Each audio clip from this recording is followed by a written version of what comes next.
পরবর্তী প্রশ্ন নিয়ে আসার জন্য অনুরোধ করছি মোহাম্মদ তাহিন, হাজরে দাদুর ডিগ্রি কলেজ। ভাইয়ের প্রশ্ন ছিল, কক্সবাজার জেলায় কোনো বিশ্ববিদ্যালয় নেই, চকরিয়া কেন্দ্রিক একটি নতুন বিশ্ববিদ্যালয় প্রতিষ্ঠায় আপনার পদক্ষেপ জানতে চাই। I have gotten your question. বলি, তুমি বলবা, বলো। আসসালামু আলাইকুম, আমি মোহাম্মদ তাহিন। আপনি বলছিলেন আপনার লিডিং যে স্পিচ ছিল সেখানে বলছিলেন আপনি আমাদের শিক্ষা ব্যবস্থার বেহাল দশা সম্পর্কে বলছিলেন এবং ইউনিভার্সিটিগুলোর বেহাল দশা সম্পর্কে বলছিলেন। কথায় আছেন নেই আমার চেয়ে খানা মামা ভালো। দুঃখের বিষয় হলো সত্য, আমাদের এই কক্সবাজার জেলায় বিশেষ করে আমাদের চকরিয়া পেকুয়া এরকম একটা কানা মামা পাবলিক বিশ্ববিদ্যালয় নেই। আপনি যদি সে বাংলাদেশ জামাতে ইসলামী থেকে নির্বাচিত হয়ে সরকারে আসেন, এই 5 বছরের ভিতর আমাদের একটা বিশ্ববিদ্যালয় উপহার দিতে পারবেন বলে এরকম কি পদক্ষেপ আপনি নেবেন এই সম্পর্কে আমাদেরকে জানাবেন একটু। আপনাকে অনেক অনেক অনেক ধন্যবাদ। আমি কক্সবাজারে এই জুলাই অভ্যুত্থানের পর থেকে বেশ কয়টা ডেভেলপমেন্ট ইস্যুতে প্রোগ্রামে পার্টিসিপেট করেছি। প্রথম আলোর রাউন্ড টেবল মিটিং এ সেখানে স্কলার ছিলেন, সাবেক এমপিরা ছিলেন এবং আমি এই প্রোগ্রামে তাদের ইনভাইটেড গেস্ট ছিলাম। এখানে আমার ডেভেলপমেন্টের যে ইস্যুগুলো, দুইটা ইস্যুকে চকরিয়া এবং হোল কক্সবাজারের জন্য আমি ইম্পর্টেন্ট মনে করি। দুইটা বিগ ইস্যু। একটা হইল আপনার এই পাবলিক বিশ্ববিদ্যালয়। আপনি দেখেন এখন রাঙ্গামাটিতেও একটা বিশ্ববিদ্যালয় হয়ে গেছে। রাঙ্গামাটিকে খুব বড় জেলা, তারপরে বান্দরবনেও একটা বিশ্ববিদ্যালয় হয়েছে। তাইলে আমরা কক্সবাজার কি কোনো সৎমাইয়ের সন্তান? আমরা সরকারকে রেভিনিউ দেই, আমাদের লংগেস্ট সি বিচ আছে, আমাদের সল্ট আছে, আমাদের আপনার চিংড়ি আছে, আমাদের ম্যান পাওয়ার বাইরে যে পরিমাণ আছে এই চকরিয়া পেকুয়ার, তারা হিউজ রেমিটেন্স পাঠায়। এই রেমিটেন্স দিয়ে দেশের ইকোনমি গড়ে উঠছে। তাহলে কেন আমাদের প্রতি এত বৈষম্য?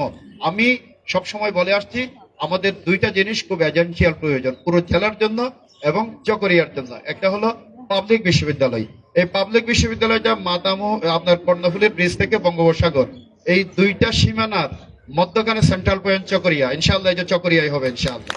আমি এটা বলে আসছি, এটা সব রাউন্ড টেবল মিটিং এও বলেছি, জিসির উন্নয়ন শীর্ষক ভাবনা প্রোগ্রামে বলেছি নতুন জিসিরা জয়েন করার পরে। এরপরে অ্যাডভাইজারদের মিটিং ছিল, সেখানেও তারা এগুলো চেয়েছেন যে আমাদের ভাবনাগুলো জানতে। সেখানেও আমি বলেছি চিফ অ্যাডভাইজারের অফিসের একটা কমিটিতে, আপনার ইন্টারন্যাশনাল এয়ারপোর্ট সম্প্রসারণের এই কমিটিতে আমি সরকারি যে কমিটি, এটাতে আমি মেম্বার আছি এয়ারপোর্টকে ইন্টারন্যাশনাল করার জন্য। আমার সুযোগ হয়েছে আপনার তাদের উন্নয়ন বিষয়ে পুরো জেলার কথা বলার জন্য। আমি চকরিয়া এবং পেকুয়াকে সবসময় তুলে ধরেছি, পেকুয়ায় একটা সরকারি কলেজ দরকার, এটা আমি সবসময় বলেছি। আমার এই পাবলিক বিশ্ববিদ্যালয় একটা বিগ ইস্যু। আর একটা বিগ ইস্যু হলো চট্টগ্রাম কক্সবাজার, এটাকে আমরা 6 লেনে রূপান্তর করবো ইনশাআল্লাহ। 6 লেন আপনি কেন হবে না? আপনি যান উত্তরবঙ্গে অনেকগুলো জেলায় যান, গাড়ির সংখ্যা অনেক কম কিন্তু রাস্তা অনেক প্রসারিত। আবার একই কথা, আমরা কি সৎমায়ের সন্তান? আমরা রেভিনিউ দেই, ট্যাক্স দেই, ভ্যাট দেই। আমাদের এই চট্টগ্রাম কক্সবাজার মহাসড়কের এক পাশে পৃথিবীর দীর্ঘতম সমুদ্র সৈকত, আর ওদিকে বাংলাদেশের সর্বশ্রেষ্ঠ বন্দর চট্টগ্রাম বন্দর। আর আমরা যে পরিমাণ রেভিনিউ দেই, আমাদের এই সড়কটা দেখেন একটা মরণ পথ।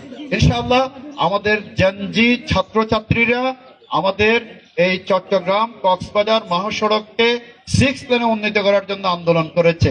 তাদের পাশাপাশি আমরা কিন্তু আমাদের সংগঠনের ব্যানারে অনেকদিন ধরে আন্দোলন করে আসছি এবং তাদের কর্মসূচিতেও আমি অংশগ্রহণ করেছি। আমি বলতে চাই, আমাদের এই ছাত্র জনতার দাবির প্রেক্ষিতেই এই চট্টগ্রাম কক্সবাজার মহাসড়ক 6 লেন হবে ইনশাআল্লাহ। এটা চিফ অ্যাডভাইজার, আপনার অ্যাডভাইজার রুটস অ্যান্ড কমিউনিকেশন যারা আছেন, সবার এটা এখন মাথায় বিগ একটা আইটেম। তারা তো আর থাকছেন না 12ই ফেব্রুয়ারির পরে। যদি জনগণের ভোটে আমরা নির্বাচিত হই, ইনশাআল্লাহ এই সড়ক কম সময়ের মধ্যে 6 লেনে উন্নীত হবে ইনশাআল্লাহ। আর অতীতে যারা করে নাই তাদের উচিত দুঃখ প্রকাশ করা। অনেকে যোগাযোগ মন্ত্রণালয়ে দায়িত্ব পালন করছেন, 50 বছর ধরে বিভিন্ন জন পালাক্রমে দেশ শাসন করছেন। এত ইম্পর্টেন্ট সড়ক আপনারা এটা 2 লেনে রেখে দিলেন, এতগুলো জীবন জড়ে গেল, অ্যাক্সিডেন্ট হইলো। এদের পরিবারের দায়িত্ব কি আপনারা নিবেন? নিবে না, নিতে পারবে না। কিন্তু সাফার করছে আমাদের মানুষ, পঙ্গু হয়ে আছে অনেক মানুষ রোড অ্যাক্সিডেন্টে, হাত নাই পা নাই। দেখেন কত হজবরল ট্রাফিক সিস্টেম। ইনশাআল্লাহ এটা পরিবর্তন হবে। ধন্যবাদ। বিশ্ববিদ্যালয় মানে অঞ্চলের জাগরণ। আমরা চাইব এই সমগ্র এলাকাটা একটা গণজাগরণ চলে আসুক, সে প্রত্যাশা রাখবো আমরা আব্দুল্লাহ আল ফারুক ভাইয়ের উপর। পরবর্তী প্রশ্ন নিয়ে আসছে